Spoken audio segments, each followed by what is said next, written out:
I think it's very positive.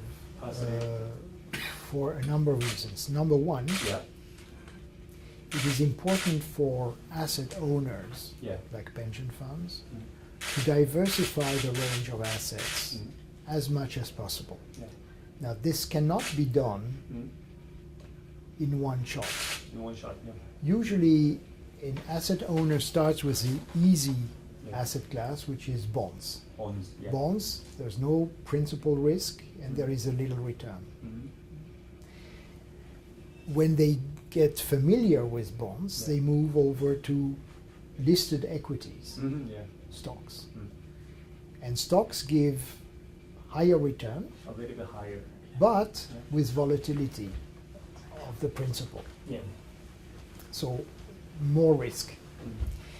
Then when they become familiar with stocks, they move on to other asset classes, alternatives. And remember, alternatives cover hedge funds, which is listed stocks with sort of turbocharged, real estate, private equity, and infrastructure. So along the learning curve of an institution, you will have more and more diversification on asset classes. And that is a good thing. Is a key thing. But second, as a result of the diversification, you have higher overall return because the asset classes, the non-traditional asset classes, alternative asset classes, have a tendency to give higher returns.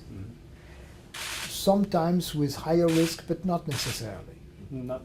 So you get higher returns. So across the portfolio, you get an overall return. And this explains why the government pension fund of Japan, who has only invested in bonds, in state bonds, is looking to diversify into real estate and other asset classes perhaps. The experience of the National Pension Fund of Korea is the same. They started with the easy asset class, stocks and bonds, and only relatively recently went into alternative asset classes. In alternative investments, because quite often you meet with a lot of unknown factors,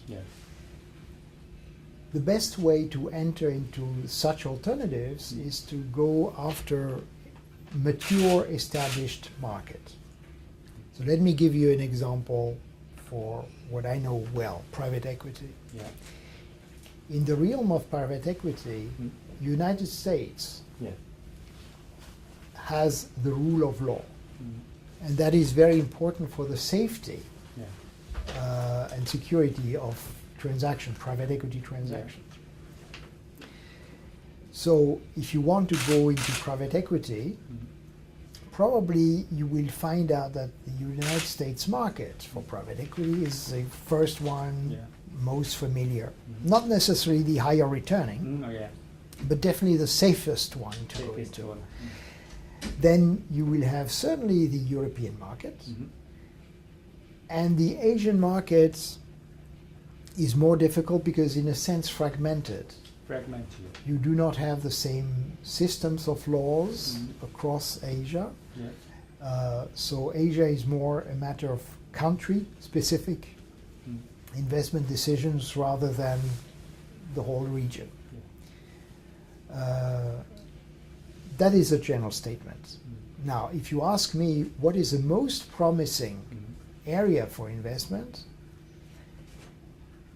I'll say this. For illiquid assets in general, one looks for the intransparent markets.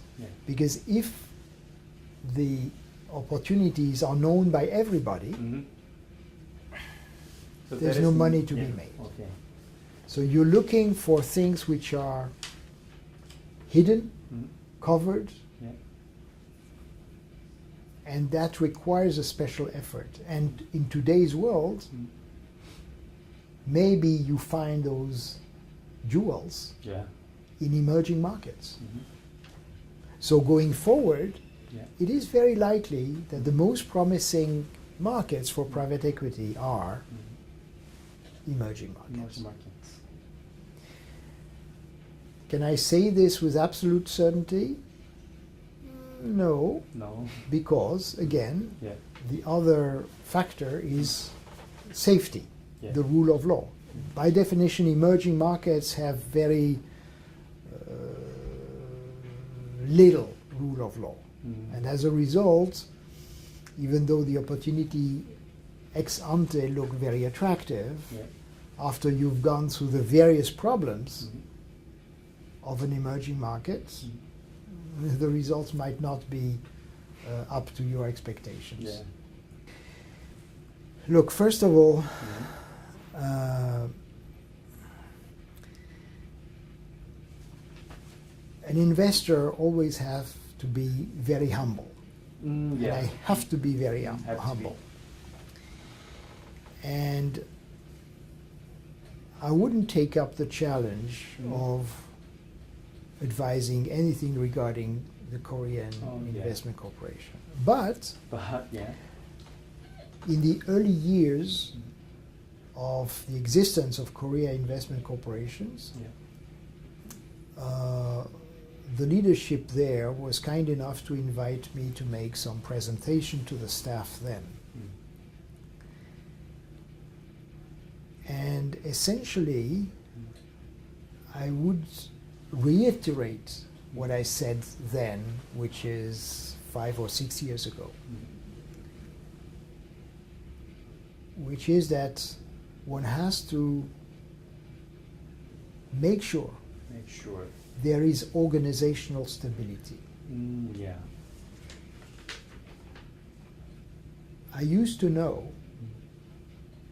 the CIOs of Korea Investment Corporation, IO. CIOs. Yeah. Yes. And after 3 years, the tour of duty ended. So every 3 years, there was a new CIO. Yeah. In my own experience, this is not necessarily a good thing, this accelerated rotation. Yeah. I understand there may be some legal reasons for this, political reasons for this, but for the functioning of the organization, Yeah.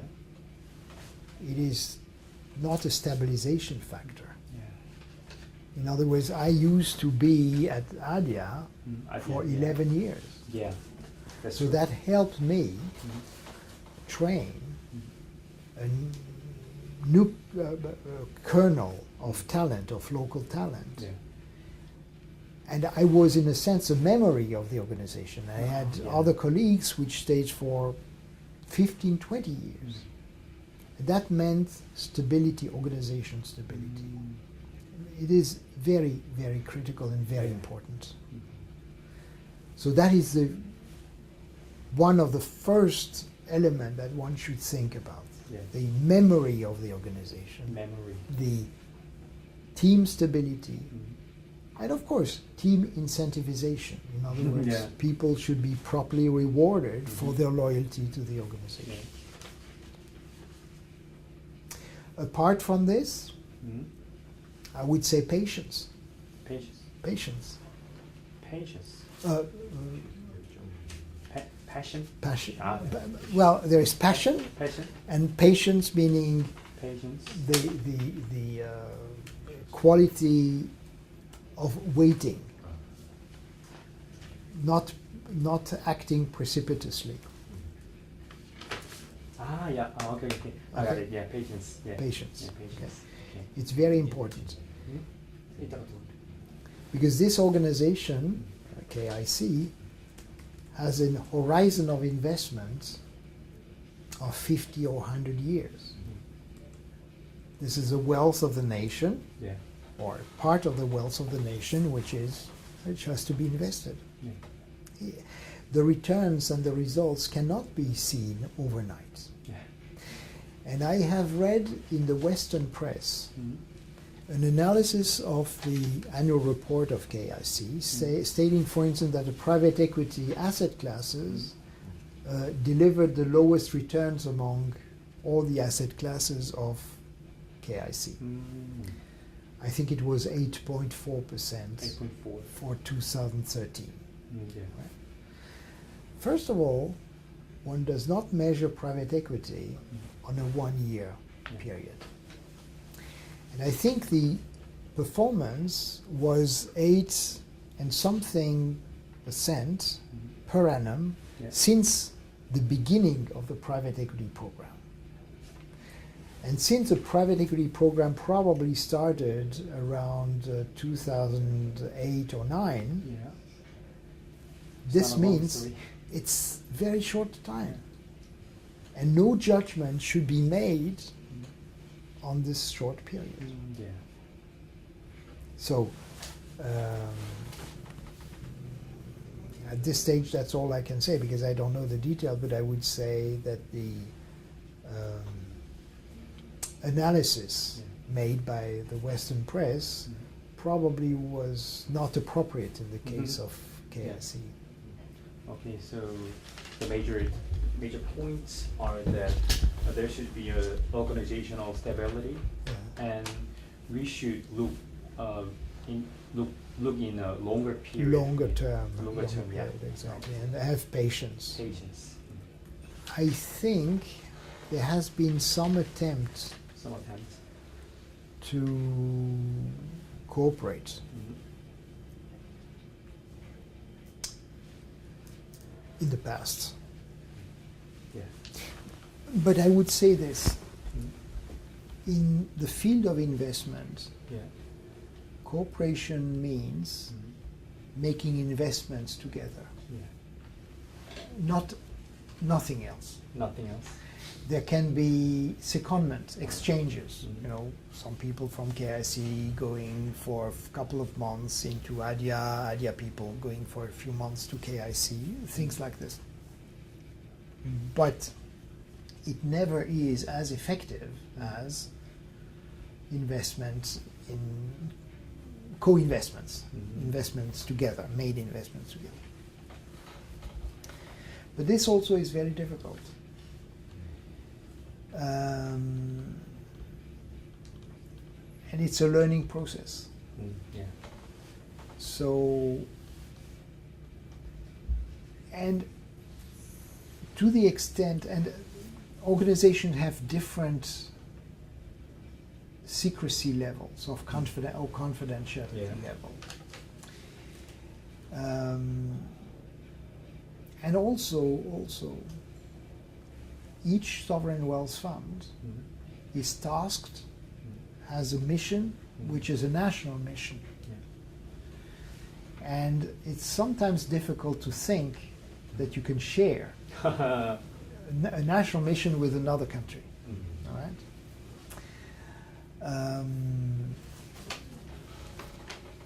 But it is true that ADIA probably is one of the institutions that would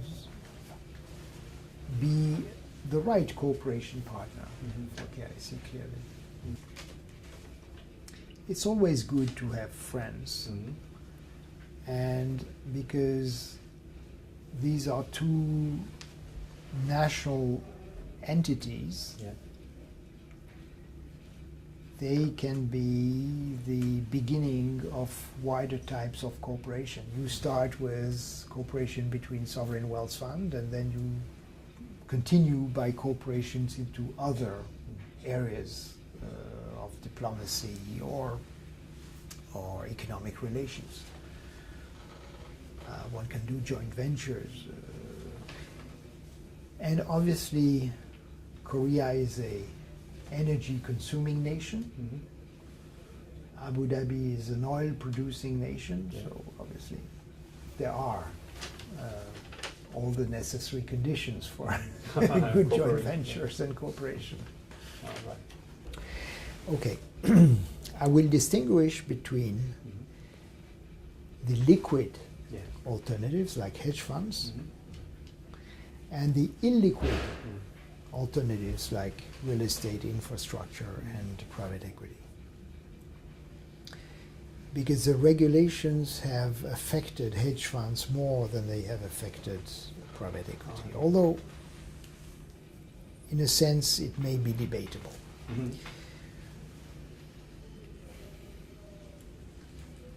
Higher regulation is something that private equity, real estate, and infrastructure would always have to envisage. Mm-hmm. It's part of the cost of doing business.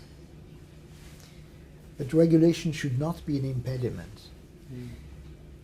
In real estate, infrastructure, and private assets, I'm not aware of many scandals. It is because investors usually have a much higher control, by definition, a much higher care and worry about their investment than in other asset classes. And therefore, there was a much higher degree of oversight by the investors, and therefore less leeway for scandals, lies, and these sort of things.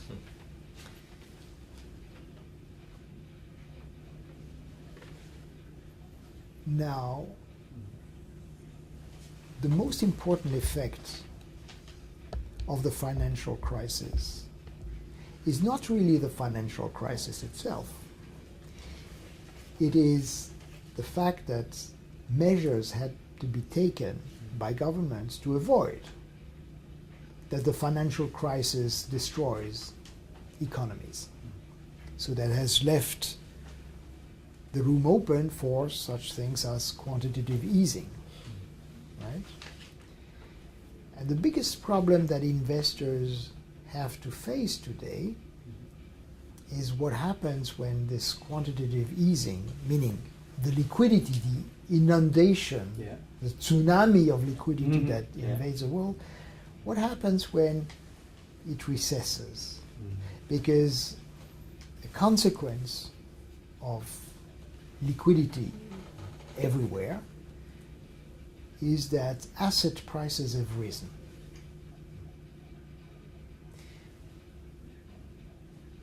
And the question is, and when asset prices are raising, the question arises, can you make money? Because you make money when you buy an asset and you resell higher, right? Yeah, it's simple. But when the asset is very high, what do? There's no money to be made. And therefore, I would argue that the abundance of liquidity may not be such a blessing. On the contrary, it may be something that we will regret sometime. Although you would look, when you have such an amount of liquidity invading all markets, the first thing to rise in terms of prices are anything that's liquid. By definition, the stock market, and the stock market, at least in the United States and Europe, is very high. No. Why should it be high? There's no reason except the liquidity. So the liquidity has contributed to raising. You know that homes in London and New York have also risen, and probably here too. So liquidity has contributed to raise asset prices, whether real estate and other things, and even agricultural land. That's reasonable. Private equity, meaning the price of companies, even though price of companies or value of companies is related to the stock market level, the price of companies has not risen probably as much as the other asset prices. Why? Because, and owners of businesses do not sell in relationship with the stock market. They may have higher expected, but they probably need to pass on to the next generation. They have issues that are different from those of the stock market. As a result, it's still possible to find good deals. And as I said earlier, there are areas where the market is still intransparent, and therefore the asset prices have not grown as much. So I can't advise as to where to put the money, but caution is probably needed more now than before because of the general level of asset prices. I'm not sure I truly understand the question, because there are two cases. Private equity firms and funds may invest in financial services companies, banks, investment banks, consumer credit operations, that sort of thing. If you refer to this, apart from the fact that the fund manager has to know a lot about the financial services industry, which is not always the case, there's no big issue. We ourselves invested in LG Card a long time ago, in Kookmin Bank. We invested in a number of Korean institutions in privately negotiated transactions.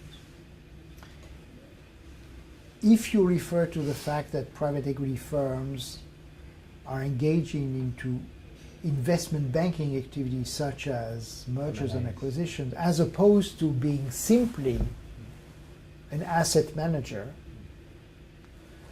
I would say this may be a distraction which investors may not appreciate or may not like. Because if I'm an investor, I want the asset manager I'm backing, the asset manager I'm putting money behind, I want him to focus and dedicate most of his energy and resources to finding, for me, good deals, managing the companies, exiting. I don't want him to get money or revenue stream from other activities. So if they do this, it's probably not a very good sign. And if I'm an investor, I probably would have abstain investing in such fund managers. Okay. Yeah.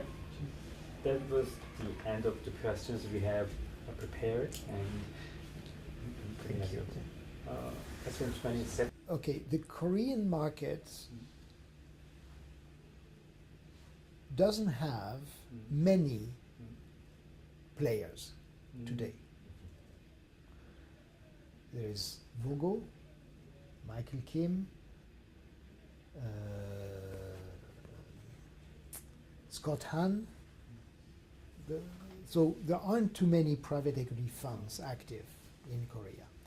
I think that Korea should have a few more players, 10, 15 players. And actually, if we include venture capital, there are others as well. But yes, it's true that in a sense, the Korean market, given its size, it's not the Korean market, the Korean economy. The Korean economy probably would need a few more private equity players. But private equity is essentially the creation of sort of entrepreneurs. They are the ones who create the private equity firms that will serve the community. Number one.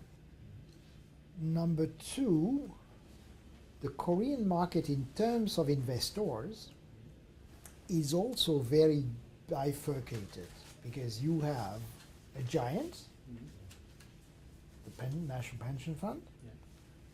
It's a giant. You have KIC, the second big investor, and then you have a number of insurance companies and other smaller pension funds.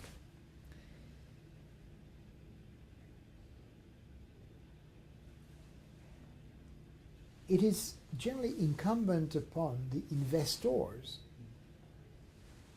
to raise the profile of private equity funds.